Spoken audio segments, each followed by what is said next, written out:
And you should be good to go. Okay, thank you, Kim. That's great. Should go back to the very beginning of the slideshow. So tonight is our show and tell, or bring and brag, whichever and whatever you're watching through or at. If you do have a name and topic that you didn't send to me ahead of time, you can put that into your chat area, and at the end of the people that we've already got lined up, we will call on you to talk to us. So it's Christmas, welcome, or sort of Christmas, close to Christmas. So right now, I'd ask everybody who's in person or online, make sure you've got something to drink. Here we've got water, juices, and hot cider. So help yourself.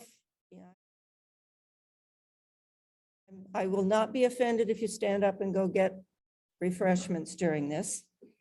And if you go up, bring me one. Okay. Maybe you have a cookie or two, sit back and enjoy our show and tell. So first off, I'd like to do our land acknowledgement. The Durham Region Branch acknowledges the lands and peoples of the Mississaugas of Scugog Island, First Nation. Bob, I meant a drink, not the cookies.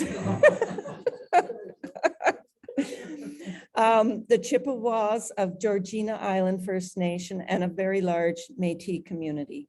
We recognize the lands on which we gather are covered under the Williams Treaties and rest within the traditional territory of the Mississaugas, a branch of the Anishinaabe Nation. We honor, recognize, and respect these nations as the traditional stewards of the lands and waters on which we meet. Refreshments, ma'am. Thank you, Bob. You're a sweetheart. So if you attended our last meeting, you know that we made a presentation honoring, renaming our library and honoring Steve and Lori Wood in recognition of their 40 years of service to the branch. Lori might not have been quite as prominent as Steve, but boy, she was the power behind the throne. Okay, don't forget that OGS has their 2023 membership registration open online. Most of us have a January 1st start date. Some people have joined in the middle of the year, so they have a 12-month. But you will need to renew before January 1st if you have a January 1st start date, so that you have uninterrupted access to the members only part of the websites. If you refer a new or lapsed member, the membership deal this year is now a $15 coupon that you can use in the Ontario Ancestors Marketplace. It will be active all year round, especially as other people come in and have different start dates of their membership year. Now, membership has a lot of advantages. I can particularly attest to one in particular. I've been using the corporate advantage code to the Choice Hotels group and getting somewhere between 15 and 19% off the hotel bookings that I am making for our travel trip down to Mesa after Christmas. I've also used the Mark's Work Warehouse discount in the past. The DNA boot camp from Thomas McKenty is several years old, but it was very useful. And the Ontario Ancestors also now has a genealogy special interest group that you can join when you join your branches. And in that vein, I'd like to really thank everybody for your support for Durham this year. We look forward to having your support in 2023. So while you're renewing your Ontario Ancestors membership, don't forget to renew your branch and SIG memberships. And at the branch level, your membership fees are used to support our meeting speakers, as well as our library and our research room. Now, in local news, I just received today information about a meeting that the Lakeshore Genealogical Society, based in Coburg, is having on Monday, December 21st at 7 p.m. via Zoom. And it's Amanda Hill, the archivist, who is going to be talking about the community archives of Belleville and Hastings County. Apparently, they've had a big push to put a lot of digital stuff up on their website. And you will need to pre-register at lgsregister@gmail.com, as shown in the bottom of the slide. This Zoom presentation will give an in-depth look at how to utilize this archives, various online platforms, and get key tips on how to get the most out of those resources. She's going to talk about a major project digitizing 15,000 photos and sharing over 100 years of the newspapers of Hastings County. So if you have people down in that area, this would be a good talk to take in. Over in Scotland, Scotland's People website released the 1921 Census of Scotland on November 30th. I read one blog article from Chris Payton that he was finding the search field was a little wonky when trying to use the asterisk to replace some letters. So you need to try all sorts of combinations when you can't find your people and you know that they should be there, but beware of the asterisk. March 2nd to 4th, 2023 is Roots Tech.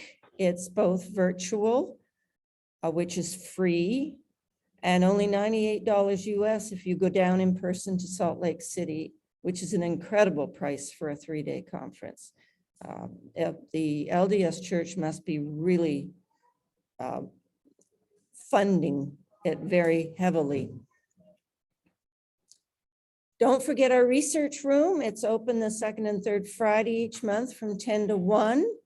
It's by appointment to Durham Research at ogs.on.ca, and the dates this month are December 9th and 16th. Our next meeting in January is exploringfamilysearch.org.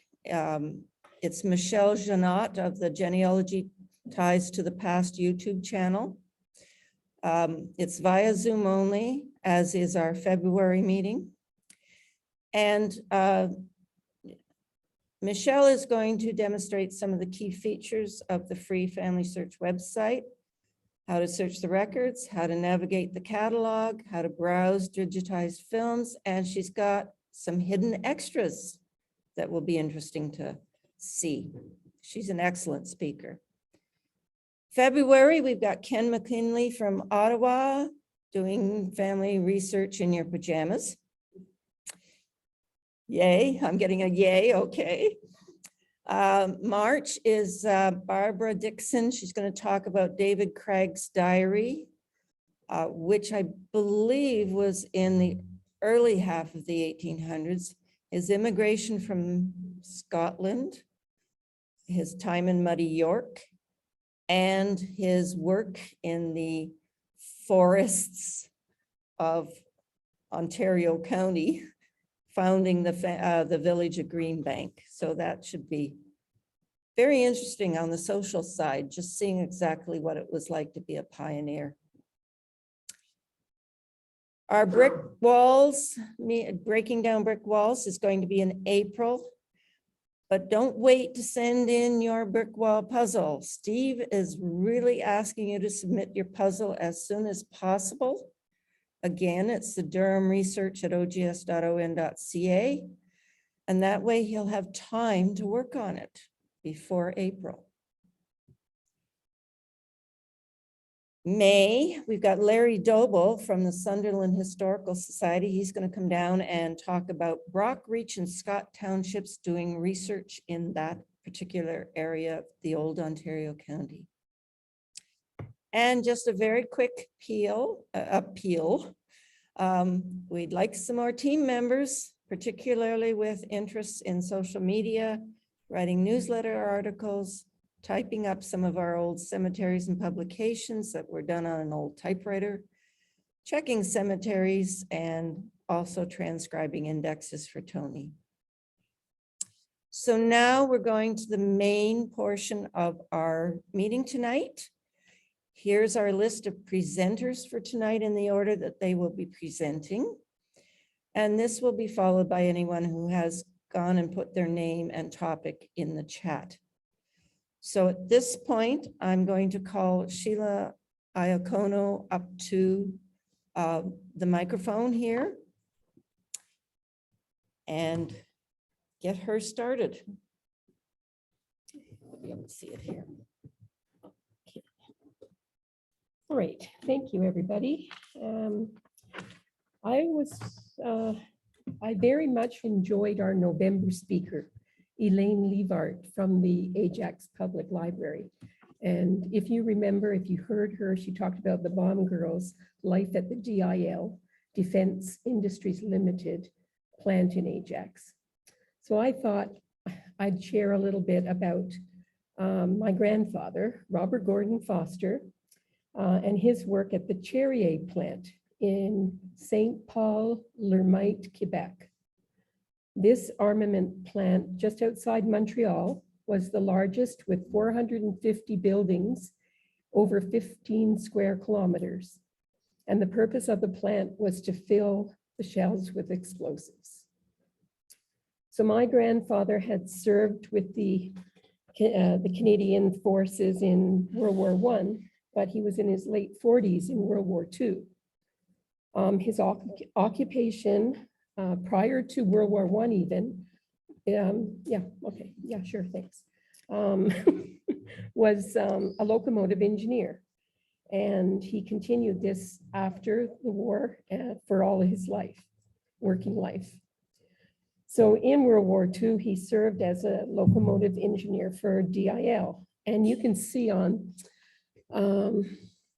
this picture here, it's clearly marked Defense Industries Limited and the Cherrier plant.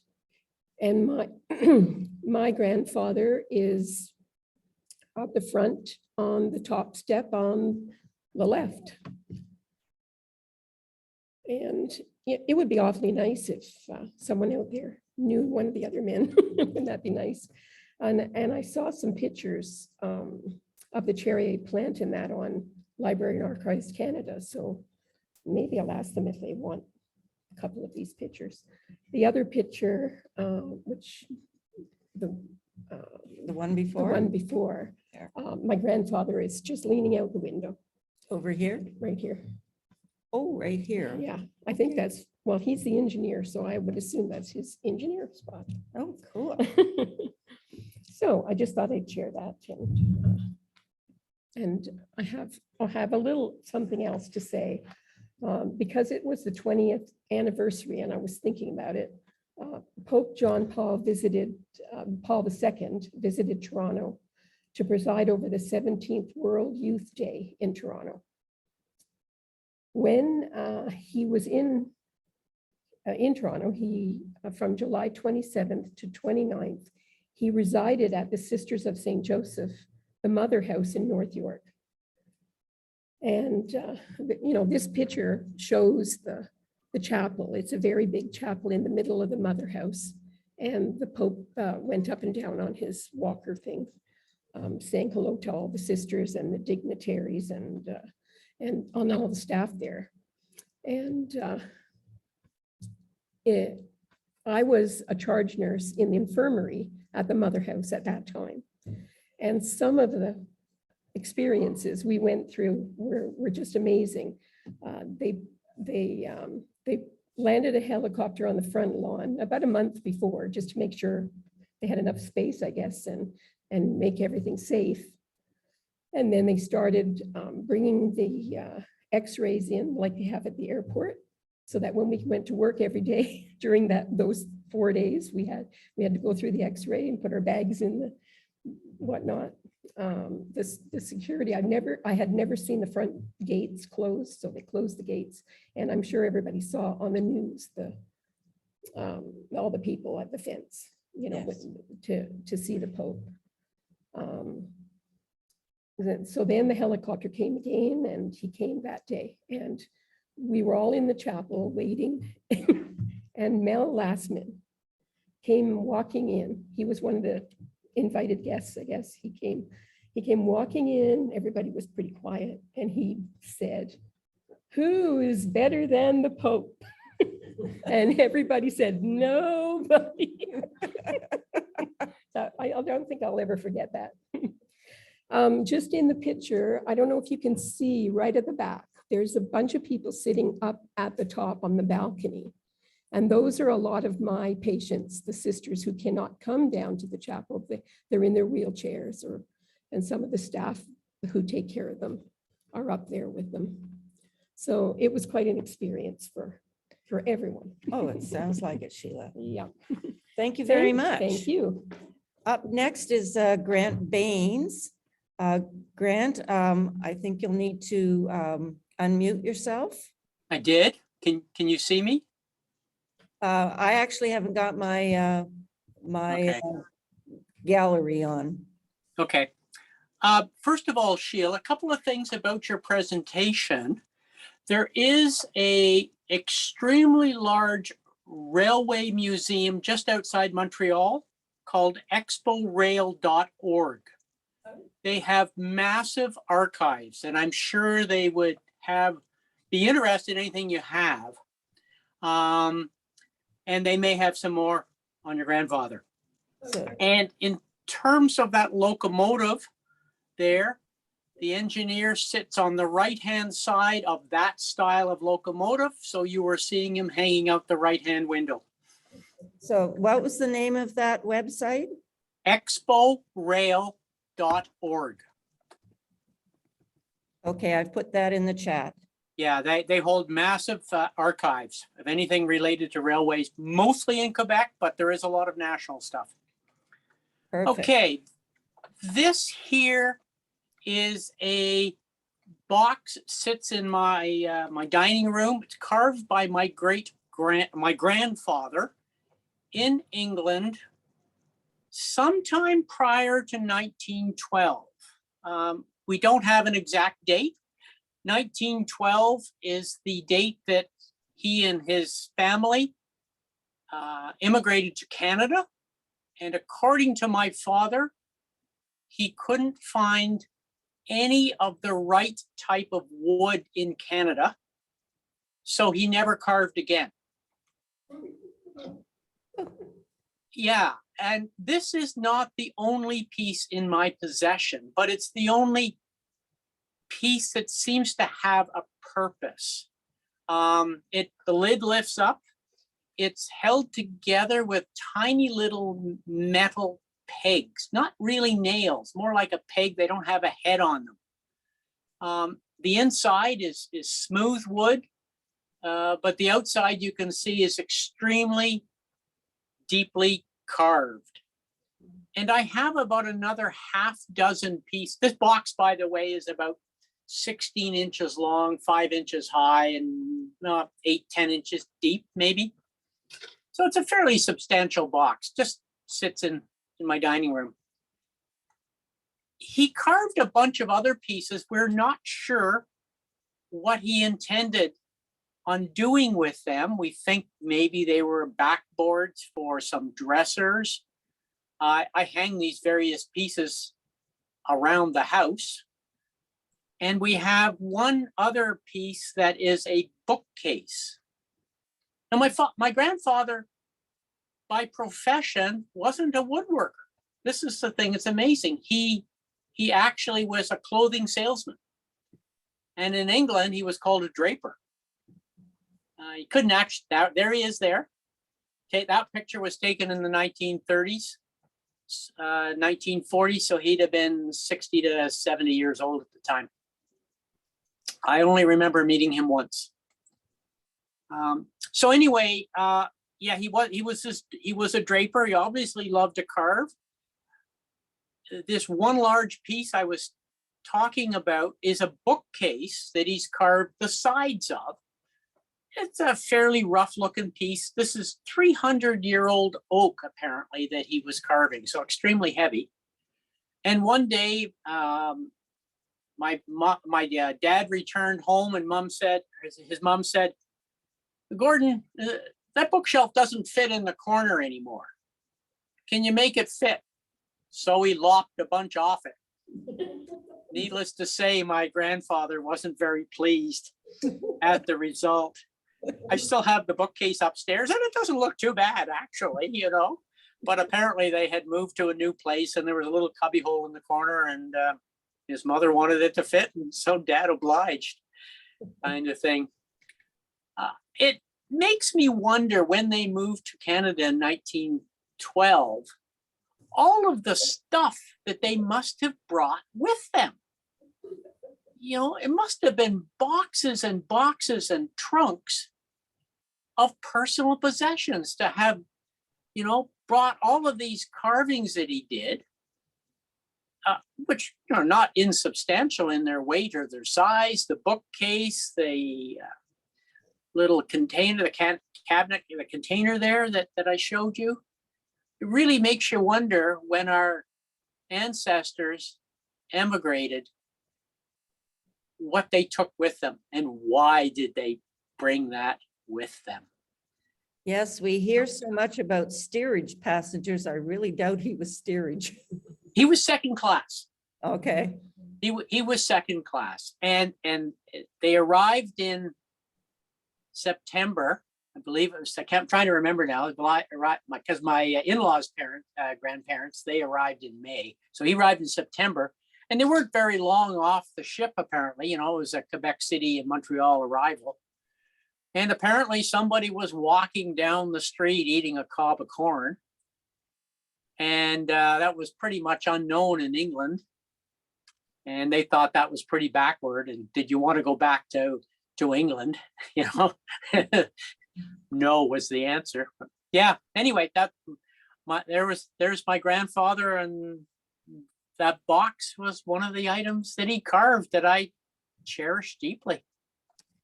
Thank you. That's fascinating. That the carving is so beautiful. So next up, we have Bob Bell.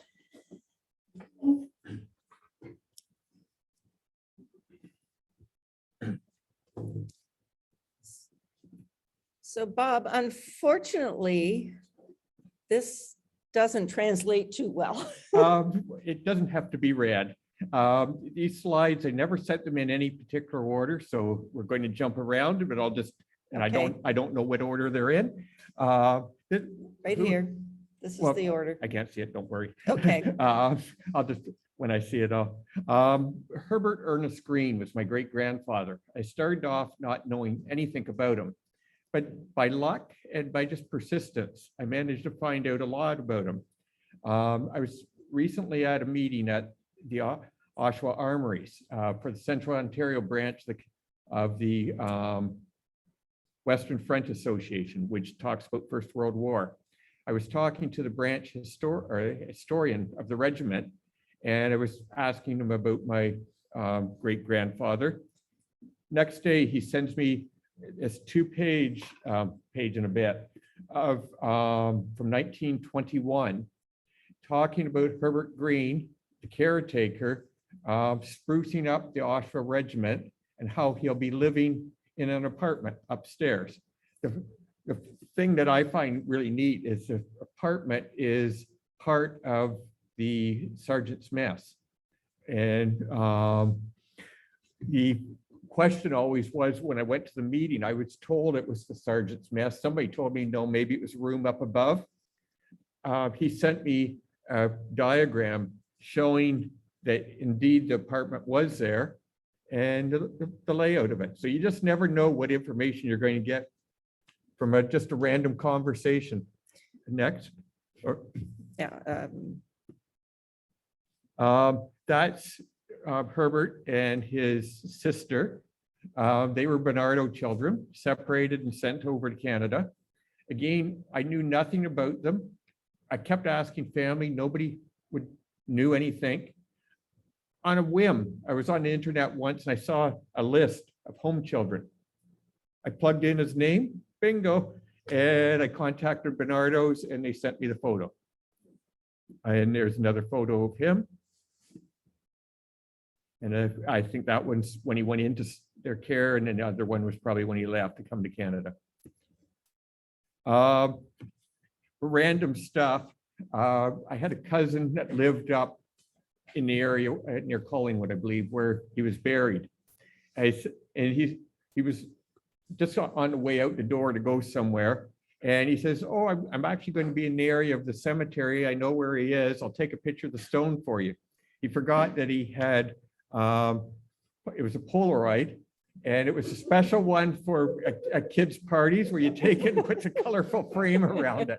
So the only pictures I have of the stone's got these balloons and party. So to me, it's probably one of the better tombstone pictures I have. Another of the questions was, I'd always been told my great-grandmother died in an institution, somebody remembered. Nobody remembered the details. He died in Collingwood, so we're thinking she died young. And the word institution was used, not hospital. So I'm thinking, was she in a mental health facility, with something like that? Well, then her cousin sent me a transcription of her funeral card, and it said she was being buried or had died at home at the Oshawa Armories. I had no idea, and but I was trying to find proof that they actually lived there. Well, that letter is one piece of it, and I just found that out late November. Early November, I went into city directories before. She died in 1925. I searched 25, 24, into the 30s, couldn't find anything. And I was just on a whim, I started going back, 1921, and up on the right-hand side, I think it's second one down, is Florence Green. That's my grandmother, their daughter, who was, I think, about 19 at the time. And below that is Sergeant Major Herbert Green. So there's my proof that they were living there. And at that time, it was earlier than what I was aware of. Okay. It doesn't mention my great-grandmother, but that's, Yeah. one doesn't mention chattels and wives. And yeah, at that time period, I don't think. No, they'll say if they're a widow of, and who they're a widow of, the man was important. Yeah, Okay. yeah, but I think my grandmother got mentioned because she was of age. Ah, okay. Yeah. Yeah. So is there any more? No, that's So it. so that's basically it. If anybody wants to see the letter, it's there. Okay. Thank you so much, Bob. That's interesting how you acquire various pieces of information. So next up, we've got Sheila back with one last little story. Oh, okay, I know last year Nancy had said, show and tell if you've got some medals. So I have this, this is the first picture, right? Yeah. Okay, so that's my uncle, my late dad's oldest brother, and his name is Frank Cecil Foster. On June 19th, 1940, he enrolled in the Montreal Regiment and served home defense duties until 1944. Then he completed an advanced reconnaissance training in Dundurn, Saskatchewan. And he proceeded overseas after that. 26th of March, 1944, he went to Italy and was employed with the 1st Canadian Special Service and then to Southern France in August. So that unit broke up and he returned to Italy in December of 44. And this division, after he was the Royal Canadian Regiment 1st Division, he went to Holland and he was a Lance Corporal section leader then. And he stayed there until demobilization in 1946. So now this one here, I guess you can't really see it. There's a plaque under his picture And the plaque reads Private Frank Cecil Foster and his number and 1st Special Service Royal Force Canadian Regiment. And then his medals were awarded the 1935 45 Star, the Italy Star, France, Italy, and France and Italy Star, France, Germany Star, Canadian Volunteer Service Medal, and the Clasp and War Medal 1939 to 1945. So all his nieces and nephews are so proud of Uncle Frank, and he never married. He continued to live with my grandparents, and he died at the age of 47 at Queen Mary Veterans Hospital in Montreal. So Very nice, very nice. thank you. So at this point, I'll call on Stacy Goddard to talk to us. Stacy, have you unmuted yet? How's that? That's perfect. Thank you very much. So here's your slide. Okay. This is Adam Keffer, and I am showing him because my father's mother was Minnie Keffer, although I always knew that family as Kiefers. Her father, Louis, just changed their name to Kiefer, and his brother didn't. And I guess everybody's run across that situation. But I had seen this picture of this window at a site called Snowstones. And I think it's a pay site now, but at one time it wasn't. And you can, one of the families they have listed as the Keffers.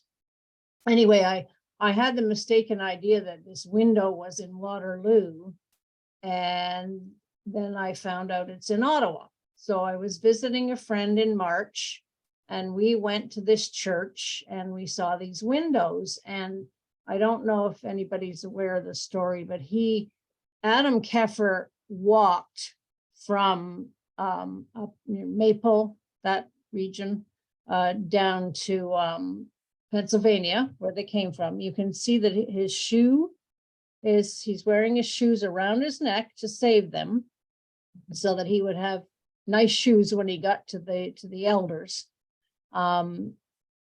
So what before this, they had a pastor, they had an Anglican German speaking priest, but I guess things didn't work out that well. They were looking for a Lutheran.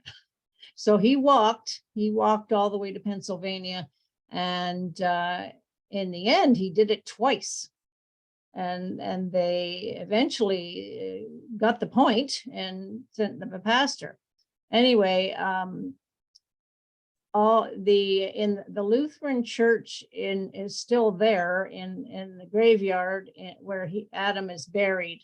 And I say Maple. It had another tiny. It's all Vaughan now. But anyway, I went to see all these graves one day. And but this is the first time I've been to see the windows, and it's quite stunning. Anyway, the current pastor in this church in Ottawa at the top of Spark Street, he was so pleased to meet an actual Keffer, as he said to me. He said, "Can we take a picture together, and I'm going to post it on Twitter." So he did. I'm not on that, but my daughter was able to show me and Pastor Joel together. And if you have time, there's a part 2. I was visiting friends in Oakville this past fall. Yeah, it must have been September. And I knew that they had been married in Ottawa. I didn't know them then, but I met them when we have what we call our twins. They had a boy and we had a girl the same day in the Catherine Booth Hospital in Montreal, and didn't know each other till we moved into the same building. Anyway, so here in this fall, we were talking, I said, we visited this church, and she said, well, that's the church we were married in.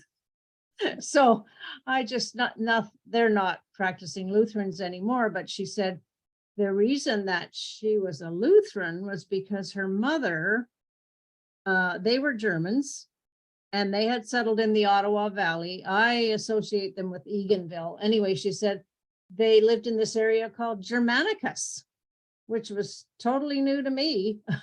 So I looked it up, and there was in fact an area called Germanicus. These people immigrated to that part of the Renfrew County. So it just, I just thought it was funny because she said, oh yeah, my mother had the note cards from this church. And I mean, the windows were not, these windows only went in the 70s. So when my friends got married, they weren't there, but she certainly knew about them. And she gave me pictures of the old church and pictures of herself when she was getting confirmed. And so it was like you said, you just never know where you're going to find things. And that's me down at the bottom. My friend took my picture.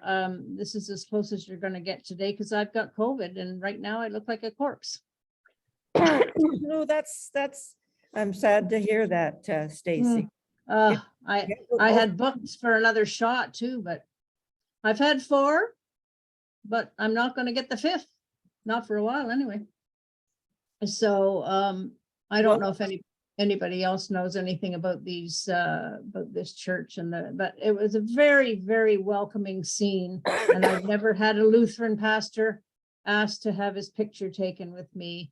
And none of my Keffers knew anything about this side of the family. I mean, these windows weren't there then anyway, but they had no interest in history. And as I say, they call themselves Kiefer. And since I've been investigating a bit more and looking at Marion Keffer's stuff, I thought, oh, I should go to Vaughan Archives. They're closed for renovations or something.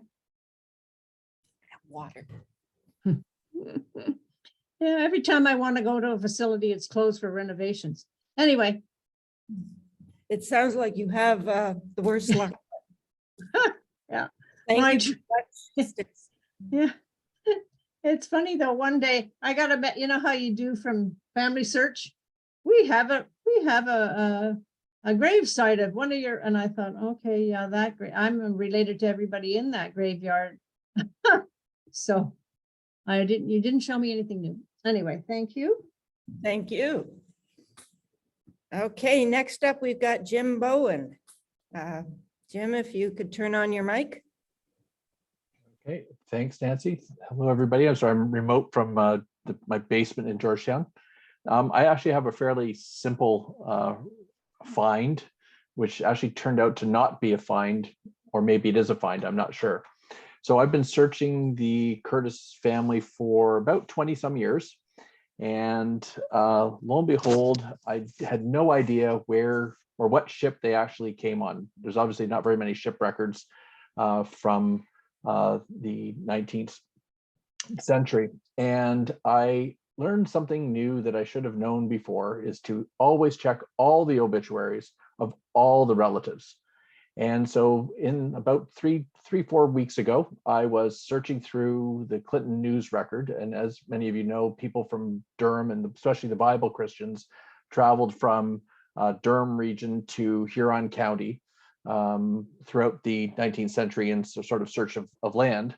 And lo and behold, I found this obituary that actually tells me the answer of something I've been looking for 15 years. So this is a brick wall thing that came down. However, my biggest challenge is that the date that is listed here, so this is for Mrs. Curtis passes over, or Elizabeth Pickard, who was the widow of John Lane Curtis. And what this obit doesn't say is that they were first cousins, but that's another minor family issue, was the fact that they came in 1852. And this also supports census records, as well as supporting the obituary of her cousin, Annie Corey Curtis, who married another first cousin when they came over here to Canada. And it says that they came on the Lady Peel in 1952, and that she traveled with her parents. The challenge is that her parents were actually already in Canada, as you can see in the upper census record from 1851, which is actually January of 1852 for the 1851 census. And her parents are listed there as William and Mary Pickard. So I'm thinking that through family folklore that they came in 1852, or they came in 1851, but it kept on getting passed down 1852 over the generations, and that in actual fact, they came in 1851.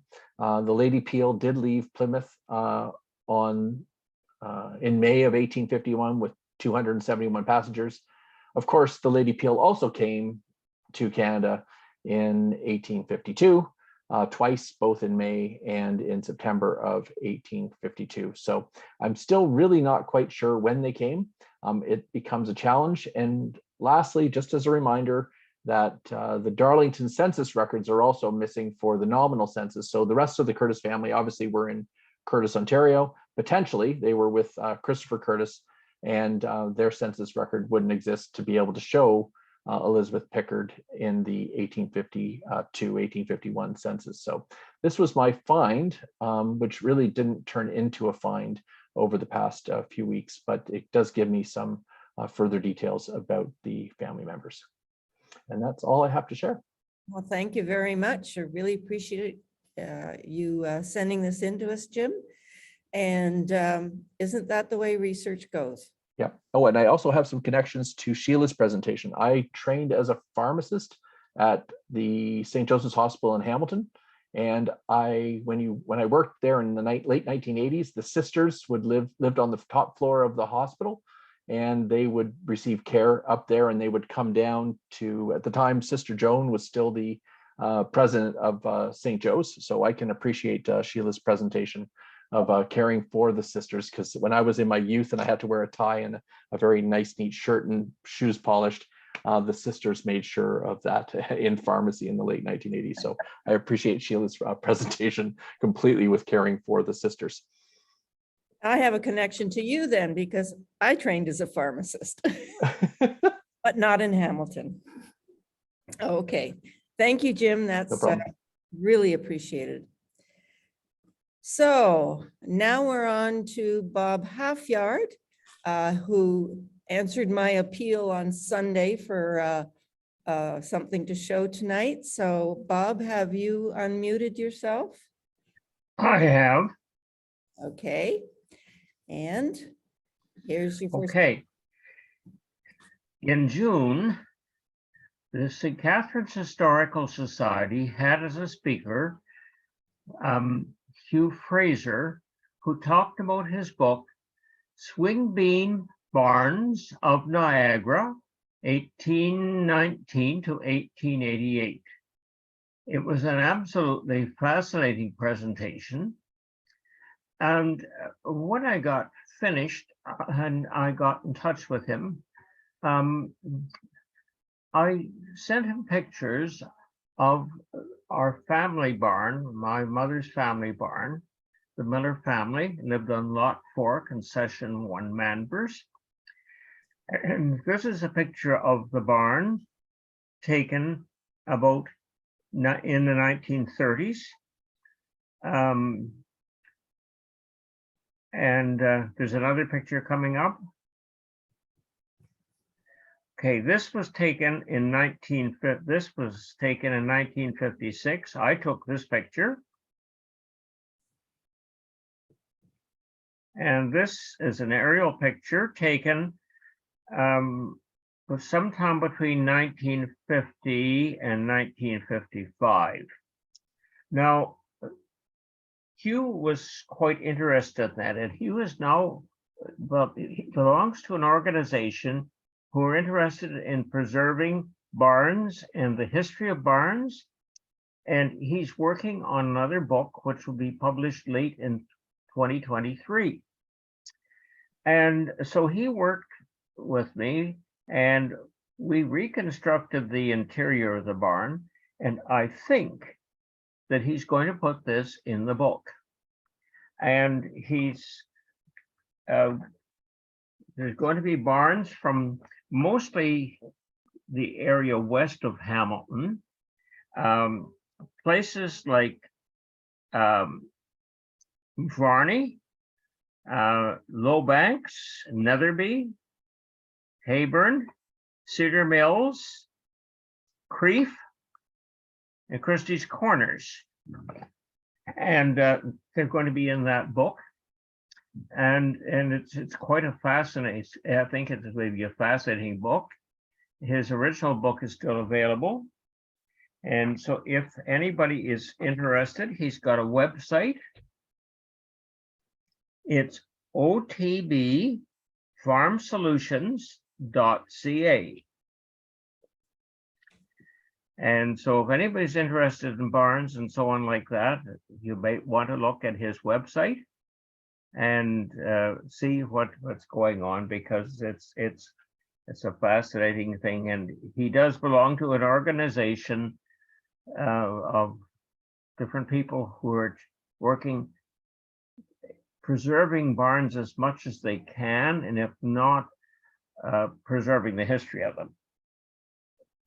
That sounds really interesting. Bob, if you could type that email into the chat. Okay, where is it? Across the bottom, you should have a button with like a bubble speech that says chat.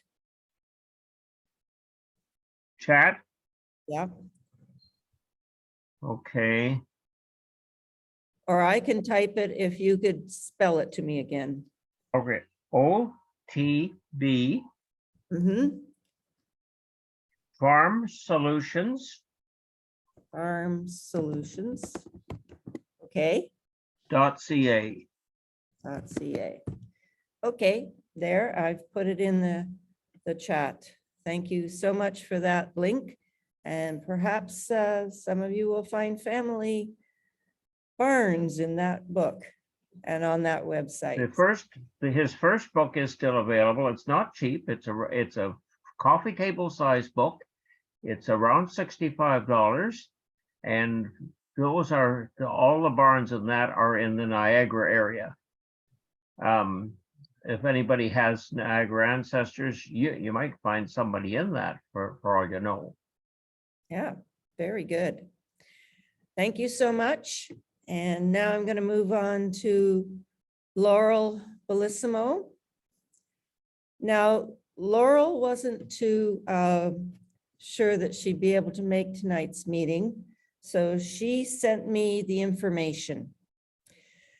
And this is a quote. When I say I mean Laurel. Okay. I want to share a family tree find that is very meaningful to me. As background to my story, through family research, I found a second cousin on my father's Cameron side. Fortunately for me, this cousin has been researching the Camerons for decades. So the beginning of my Cameron family research had a great foundation. Most of my Cameron family were in the Georgina, York, Ontario area. Our immigrant ancestor was Sergeant Kenneth Cameron, who is my paternal second great-grandfather. Kenneth came to Canada with the 93rd Highlanders, and his regiment was involved with the Battle of the Windmill in 1838. As a British soldier, Kenneth was granted land in Georgina, and so started our Canadian Cameron family. My cousin and I booked a day at the Georgina Historical Society in 2019 to research the Camerons. The society's curator, Melissa Matt, was very helpful and had assembled quite a few items for us. We came away with some very helpful finds. I had also requested information about my Cameron grandmother's family. Her maiden name was Willoughby. There was a genealogical gold mine about the Willoughby family, as someone had donated a detailed family tree to the society. I am so grateful for their generosity and sharing. Melissa also set aside a box containing the property of Frank Morris, who died in 1967, for me. And the box was donated by the Morris family. And Laurel goes on to say, I'm not sure how that box was identified as relevant, but as I pulled photos and papers from the top of the box, I was amazed to find a photo of May Willoughby, my paternal grandmother. This was a fantastic discovery. I recognized May immediately, and luckily there was also a typed note about the photo to confirm. My grandmother gave her photo taken in Barrie to her friend. It was signed with love from May to Polly.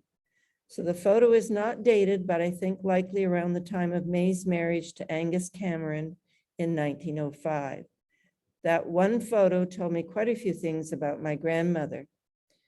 My grandmother always referred to herself and spelled her name as May. This is very helpful because there are many name variations in my references. May, M-A-E, Lula May, Lulu May, and Mary Lulu. I have not located May's birth record yet to confirm her given name. About the time of her birth, the family relocated to North Dakota. Her father became a US citizen and was granted land during the North Dakota boom. But sadly, both her parents contracted TB and died in Canada. At present, it's not clear if May was born in the US or Canada. If anyone is familiar with North Dakota searching in the late 1800s, I could certainly use some help. The second item she sent me was on that very same day, we also found the burial plot and monument for our Scottish settlers in the Knox Cemetery in Sutton. The cemetery is very old, but the Cameron monument looks new. I've not yet found out who arranged for the monument, but someone obviously honors our Cameron ancestors. So my photo discovery is due to the generous nature of family researchers. I have found that genealogists are so willing to share and help, and you never know what gem you may have in your research that may be precious to a fellow researcher. So I'd ask Deb to come up to the microphone and tell us about her items.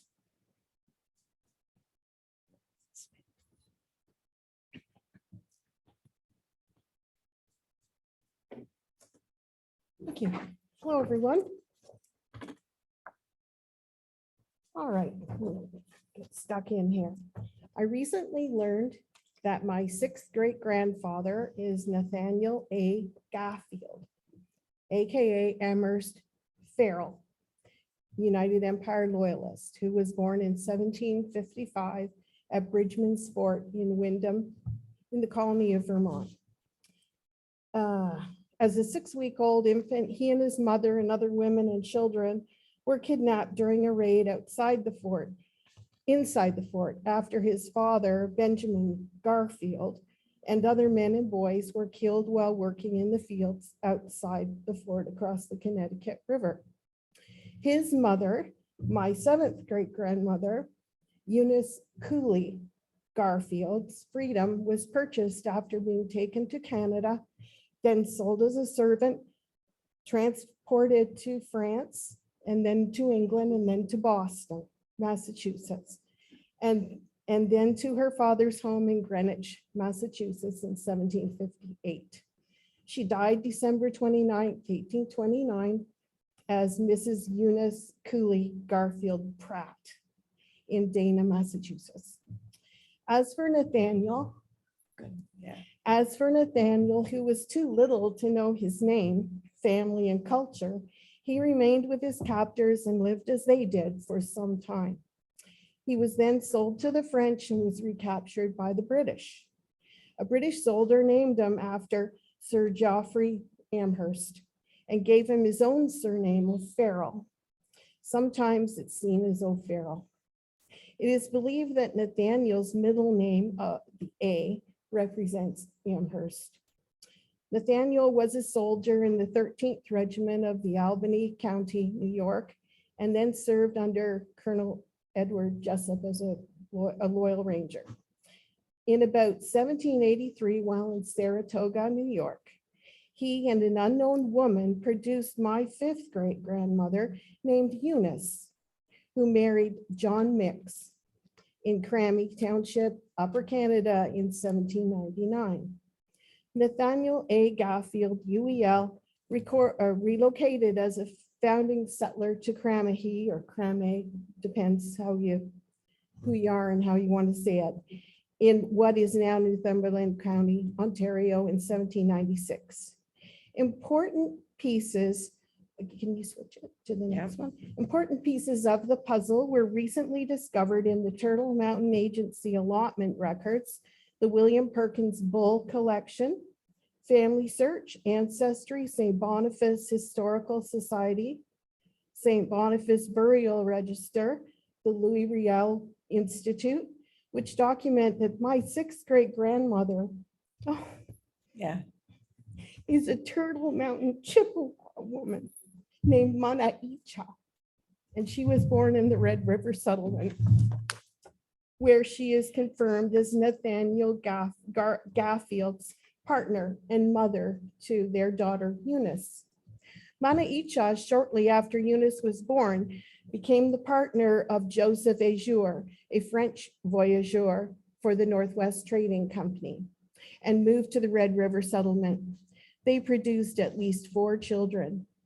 Before learning of my connection to Mana Icha, I had purchased 3 books, one titled The Descendants of John Mix and Eunice Garfield of Crammy from 1797 by William John Henry, another titled The Descendants of Thomas Garfield and Nathaniel A. Garfield by Roger William Garfield Reed, UE, and by Roger's father, the Loyalists in Ontario by William D. Reed. They contributed to my understanding much more about the lives of my family, but the names of both of Nathaniel's wives were unknown. Finally, my direct ancestor has a name, and I can hardly wait to learn more. Yeah. Oh, I didn't want to do this. You'll have to pardon me. This is all just very, very new. The photograph you are looking at are only some of the useful books I found in the library on Indigenous peoples and on the United Empire Loyalists. There's so much to offer in our collections, and I think you'll be surprised and pleased about what you can find if you were to take a look. And so for me, the next leg of research begins. So wish me luck. And thank you for your time. And I Yeah. hope you found my family history a little bit interesting. Yeah, boy, that sure was. Yes. Thanks. I'll just put some more things over here. Okay. So I get to talk now, as if you haven't already had enough of me. So I like to call this particular story The Oilman, the Hotel Maid, and the Tin Container. I know that sounds weird, but anyway, first I'd like to introduce you to Samuel Brown, my grandfather. He was born in Lambton County and worked in the oil industry, particularly in what they call foreign fields, which is they would take contracts to work around the world. Canadian oil drillers were renowned for their expertise in oil drilling. And this is the very beginning of the 1900s. But if you ever look at Lambton papers, Sarnia papers, they have lists and lists and lists of oilmen who are working in foreign fields, as they call it. And just to show, these are a few pictures that I have showing a few of the oil fields. They went all around the world. Burma and Borneo and Ecuador were the 3 I know for sure for my grandfather. But I've heard of them being in Argentina and Russia and the Ukraine. They often sign contracts of 1 or 3 or 5 years at a time that they would be living away from home. And of course, in that time, pre-1920, they'd have some long journeys to get to their places. And look at this motley crew. They obviously have been working on an oil field. I have no idea if my grandfather's even in this picture, but if I were going to go by ears, it might be this guy. Because if you go back and look at his picture, he's got the jugs, as did my father.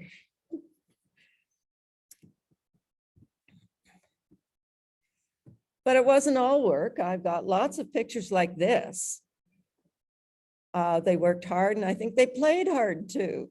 So Sam is the one on the left here, or on the right, sorry. And this is from a sawfish. I actually had to cut out that part of the picture and put it in Google Images, and it came up with all sorts of examples. So I know it's from a sawfish. Here's another one, lunch while out hunting, as they've said here. And there he is, right smack dab in the middle, holding a cup of tea or coffee or perhaps some other beverage, who knows? So here's the tin container. It's battered, it's torn, it's old, and it's crammed full of postcards and photos and negatives and a couple of Christmas cards and even a couple of letters. Now on the actual paper cover here, there is some writing in pencil. It's a little hard to decipher, and it says, all your paper is in here that was in sideboard. His mother obviously cleared it out of her house. Okay. So I'm going to choose one postcard that I absolutely adore. It is really tickled my funny bone. Okay, so this is the meat of the story. So here's a postcard to Sam from his mother. He's out in Lethbridge, Alberta in 1907. Here's the actual postcard. She didn't believe in punctuation. Some of the spelling is interesting. But this is what she says. Sam, for land's sakes, write home. What on earth is wrong? Why don't you write? Why don't you write at once? We are all well. I hope you are well. Don't forget to write as soon as you get this. And then at the top corner, she put, with love from mother, Mrs. E. Brown. I love it. I love it. I can almost hear her saying it. She died long before I was born, but I can almost hear her saying it to him. Well, he certainly found time to write his postcards to Nettie from all around the world: Barbados, Montevideo, Cairo, Hong Kong, Burma, India, New York, a whole ton of postcards.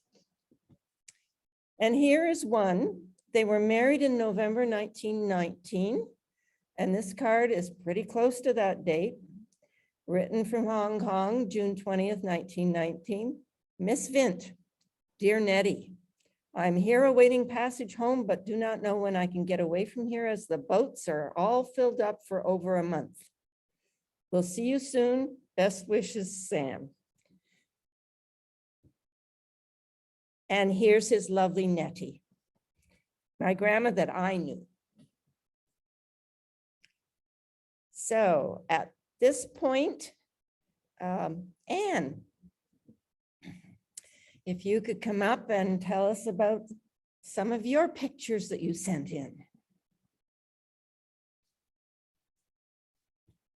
And I'm going to start with that one. Well, this is actually about Dan's family rather than Well, my isn't that family. always the Yes. way? The women always research their husband's family, except for Steve. So this is John Roger Goodfellow and his wife, Mary Elizabeth Scully. And I'm going to be talking about Mary Elizabeth today. So Mary Elizabeth has an interesting genealogy. 3 of her ancestors were Hudson's Bay traders. And the furthest back one, her great grandfather did marry a Cree woman. And in the records that I've seen, she's called Mistagooch, but I have not looked to see how they know that. So that may or may not be true. Okay. But she definitely was a Cree woman. Okay. And Mary Elizabeth and John Roger lived in Peterborough on the corner of Park and Bonnecourt Street for most of their life. And they had a number of children. But as time went on, she became an invalid, as you can see from her wheelchair. And so she spent a lot of her time by herself or sitting in her chair with people, but she wasn't able to do too many things. But one of the things that she did love to do was crochet. And Dan and I have inherited a huge pile of crocheted items that I'm sure were not all of the ones she made, because I said she had a number of children. Found it quite interesting, the picture of May Campbell that was being shown earlier. And May had a lovely crocheted yoke around her shoulders. And that was the type of thing that that people wore in those days when they got dressed up. Is there? Right there. There. Yes, Yes. beautiful. So. So when Nancy said that we should look for some things to talk about, I thought I would be talking about the crochet, but next picture. So I opened up the trunk where we had all this crochet, and inside was a box, which rather than having crocheting in it, it has things that were used for crocheting. Are you ready? No, So no, not just yet. not yet. So in the box, there were folded up papers with this little patterns, and you can see that there's some rolled up newspaper there, because there were some of the patterns had newspaper rolled between them because they're frail. They're fragile. Okay, so I thought, oh well, I wonder, we had this box, but I don't think I'd ever unrolled that newspaper. So I started looking through the things in the box, and I was finding it quite interesting. I was just looking at how the little papers were pinpricked in order to transfer the designs and things. But next picture. But then I decided to lay out some of the newspaper, and I found this piece of newspaper which was used. This was actually in the newspaper, a whole page from a newspaper that was the women's section. And so the idea was that you would trace those letters onto your embroidery, your handkerchiefs and things, if you were going to have monograms. And since her married name was Goodfellow, in the original, you can see that the G has been traced a lot and is practically falling out. So Yeah. yes. So anyway, so next one. But then I turned the paper over. And on the back is something that you wouldn't expect to find in a crochet box. And this is an article about World War I. And it's about how pontoon boats are made and Bridges. pontoon bridges are made, I'm sorry. And so if you go on to the next one, there's the examples are from all different countries' armies. And this one is, those are Canadian soldiers who've laid a pontoon bridge and are marching across it. There, next. And here's another article on the same page about mobilizing patriotism. And the newspaper didn't have any kind of identification on it, but this article was from a, what do they call that? Syndicated. It's a syndicated article, and so it has a copyright date from 1918 on it. So anyway, it was you wouldn't expect to find that sort of thing in a crocheted box, but I did. So I kept looking. And here's another page from another newspaper that was obviously kept because it had crochet designs from in the women's section. But then I turned it over.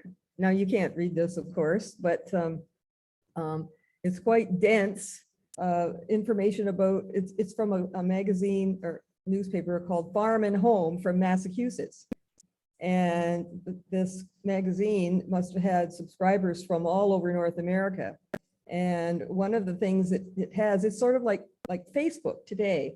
it has big columns where people will write in and tell about their experiences that go along with an article that was in the previous. This is 1887. I should have mentioned that. Sorry, 1887. So I just copied a little bit there. It's a little bit blotchy because I was zoomed way in, but each of them has the name of the person who wrote and where they live. So, and there were just columns like that.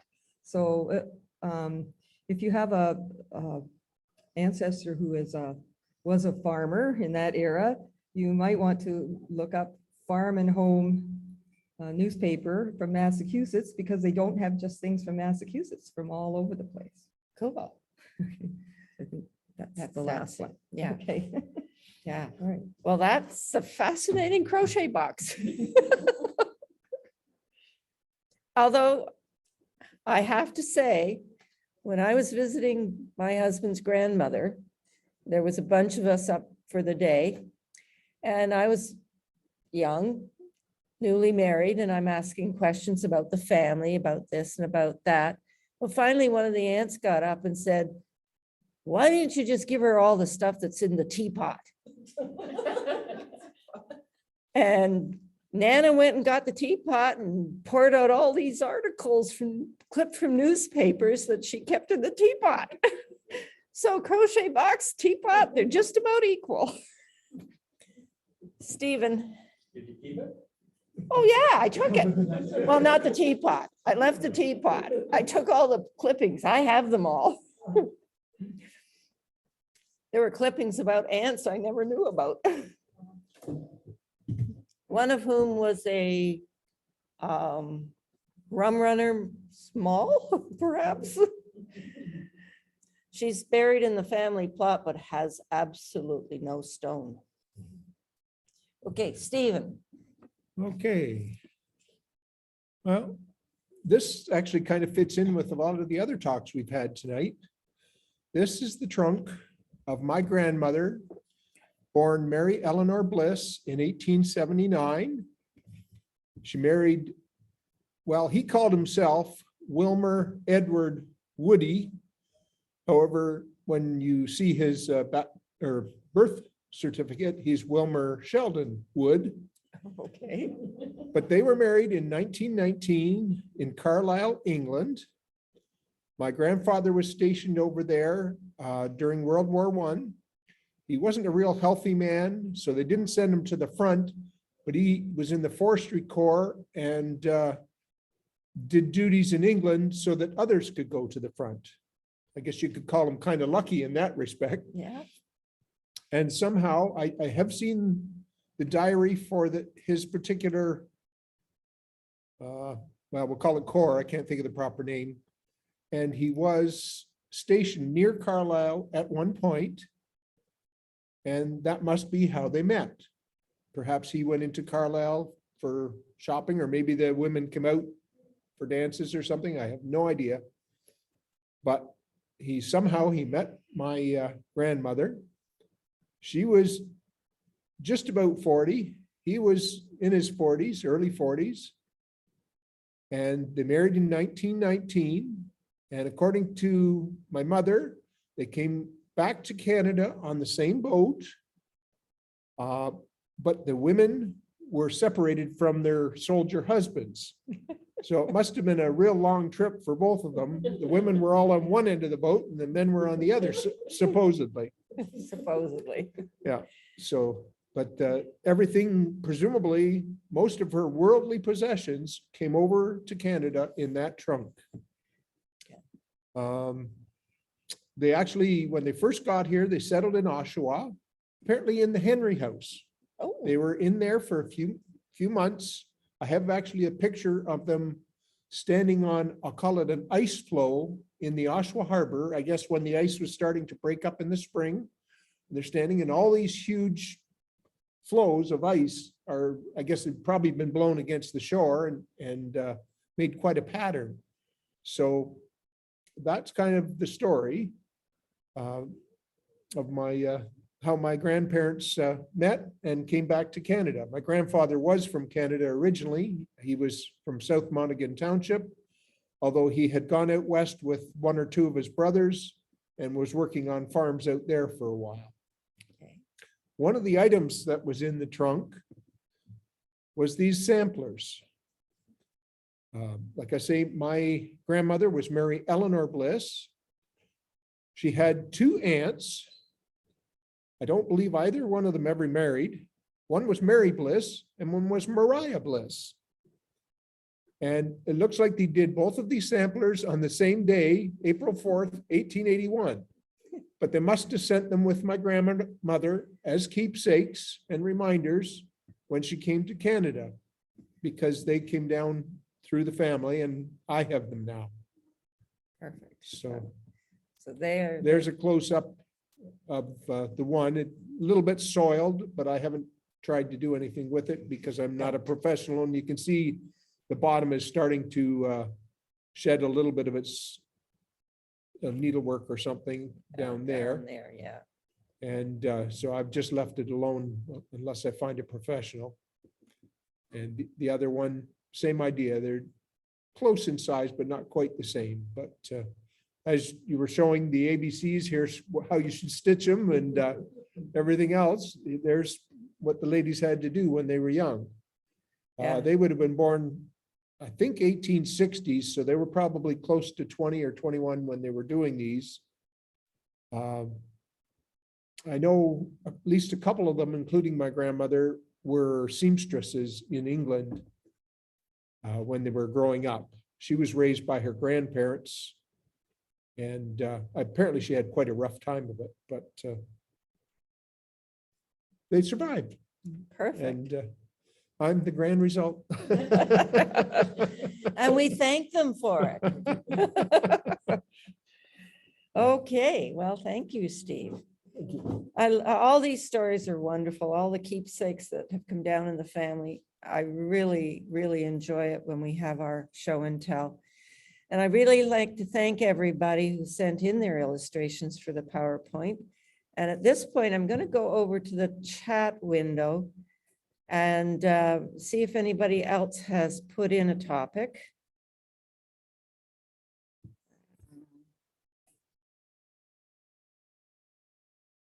Not. I have a comment though, and I'm sure, look at all that snow in the first picture. That's got to be the first barn picture. Yes. Okay. No one's volunteering. So at this point, I'm going to stop sharing my PowerPoint. There isn't anything more in it.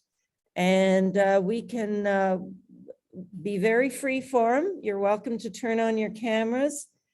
But don't turn on your microphones unless you are actually chatting, and that will reduce a lot of background noise that interferes. So let's go into the chat. So stop the share. And so we are in the gallery mode. Yep. So if, let me just stop the chat and we can go a bit bigger. So you're welcome to turn on your cameras or your microphone, or anybody who wants to say anything here could come up beside me to be close to the microphone. And we can continue on with anything that you want to chat about. Maybe you've got a brick wall that you want to discuss with the group. We've got 13 online and just about the same here in person. So just a nice little group that we can have some discussions going between us. And again, don't forget to grab a cookie or so. And I hope that you at home have been sipping on something and eating a snack as well.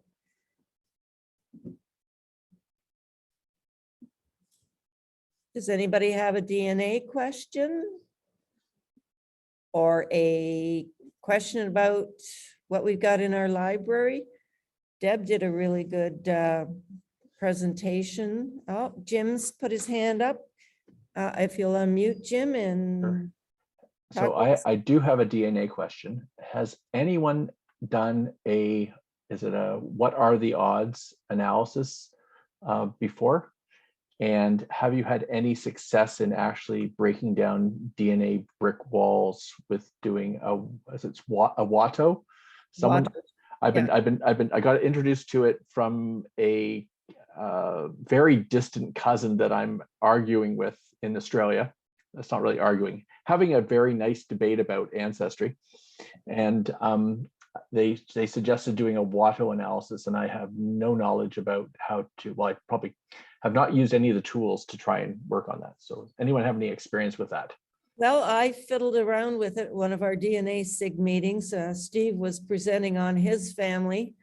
And while he was talking about his family, I was typing it in. But by the end of it, I wasn't quite sure what I had. I have to admit, I haven't done it on any of mine.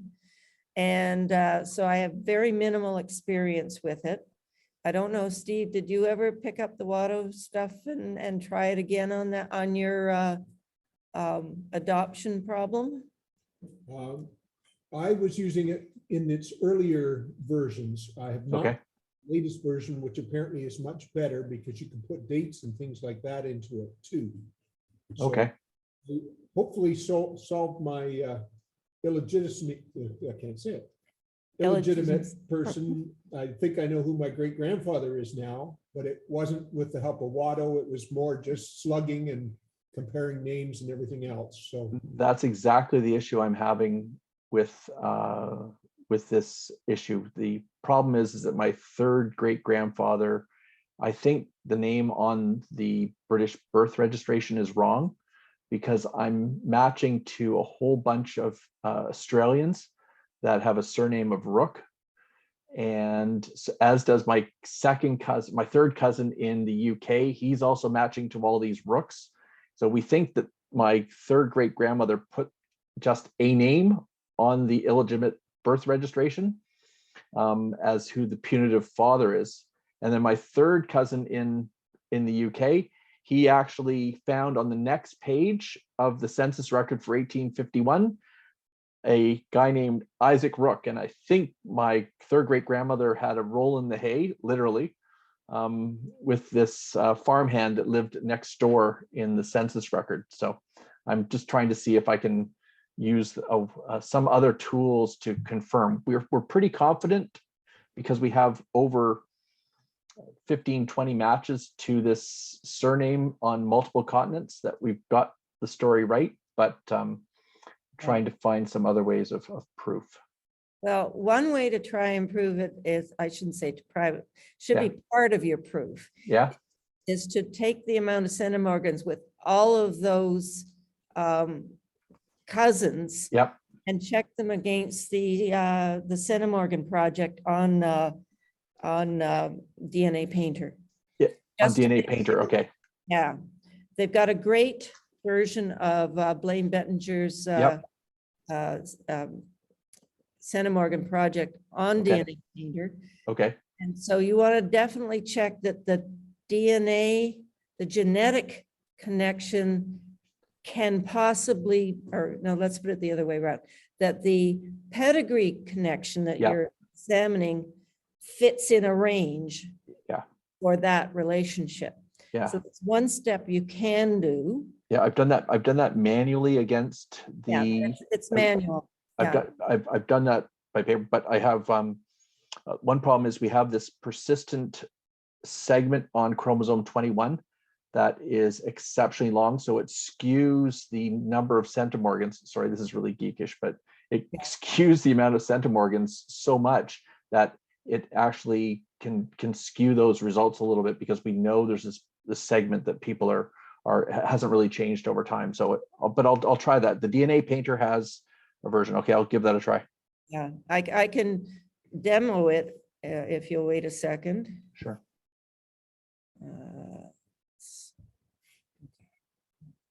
make sure the generation. Okay, so that I can show that.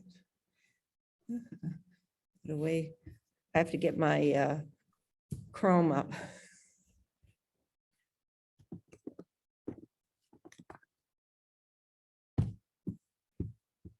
Okay, and now I'm ready to share. Okay, share screen. Basic. So if you go to DNA Painter, I thought I put in .com.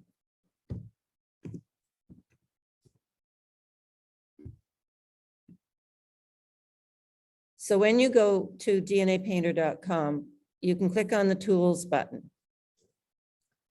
And there is also some videos linked here as well that are free. There's your Watto tool right there, that you could look at that video. But at tools, you have the shared Centimorgan tool. So you would go here and you'd put in, you know, a number, and you can see that it's all of these relationships are possible. So if it's saying, let's pick sixth cousin, and we go out to sixth cousin and click on it, you can kind of see, I like to call it a bell curve. And between 0 and 10, there were 140 cases submitted. 172 was more than norm or the Yeah. average. And then when you're out here, you're really out on the shoulder, and you know, you kind of start wondering if they are even Yeah. valid. So using that histogram behind the relationship, Okay. really helpful.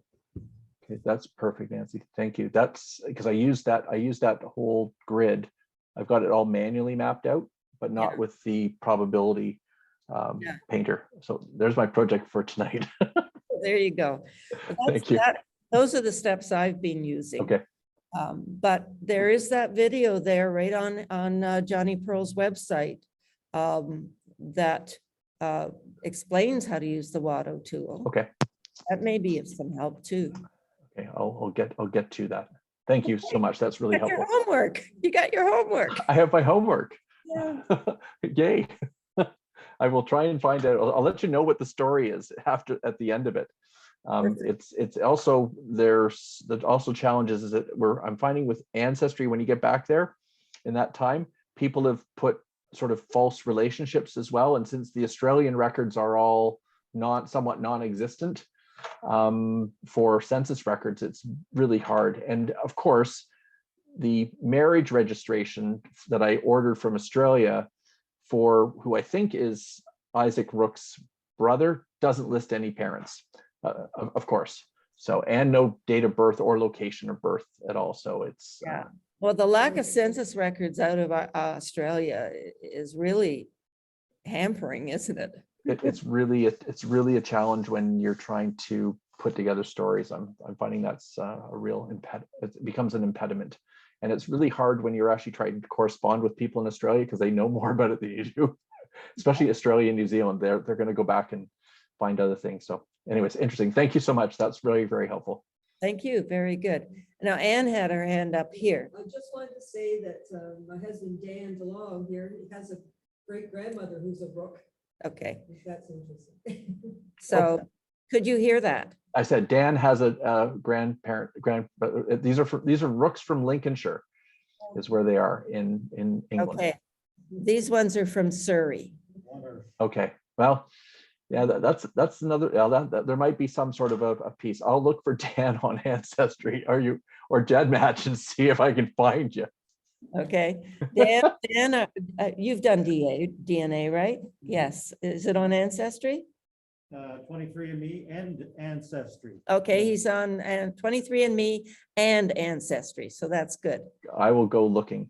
Thanks, Dan. Dan DeLong. Yep. Perfect. Okay. Anybody in person have something they want to come up and chat? They're perfectly happy with their cookies. Anybody else online who'd like to say anything? Not seeing any more hands up. So remember, in January, we're on Zoom. In February, we're only on Zoom. There is something I want to say.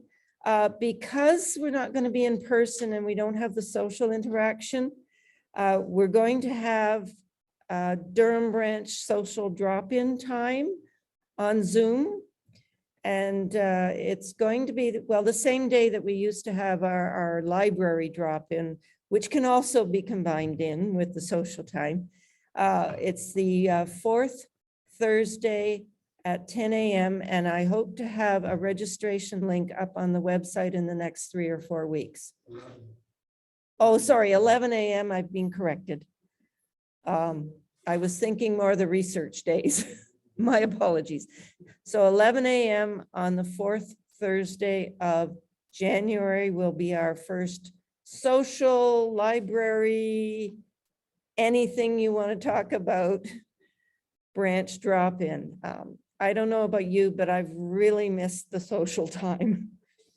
And that is the one drawback with Zoom, is you just don't get to chat anymore. So this is what we're going to do for January and February, possibly March too. We're going to have to see what the weather is going to be like.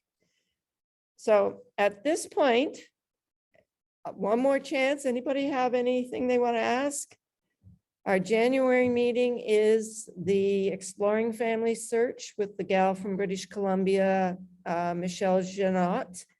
I've heard her speak before. She's a very good speaker. And at that lecture, she gave us a 7-page digital handout. It was with pictures of family search to guide you on how to use it. So excellent handout, excellent speaker. I think you'll really enjoy it. So I believe that was January 7th, if I'm remembering correctly. So at this point, I'll say goodbye and I'm going to go get some cookies. So bye, everybody. Bye, everybody. Have a Merry Christmas. Yay. Oh, they're all waving. There we go. And we'll see you in January.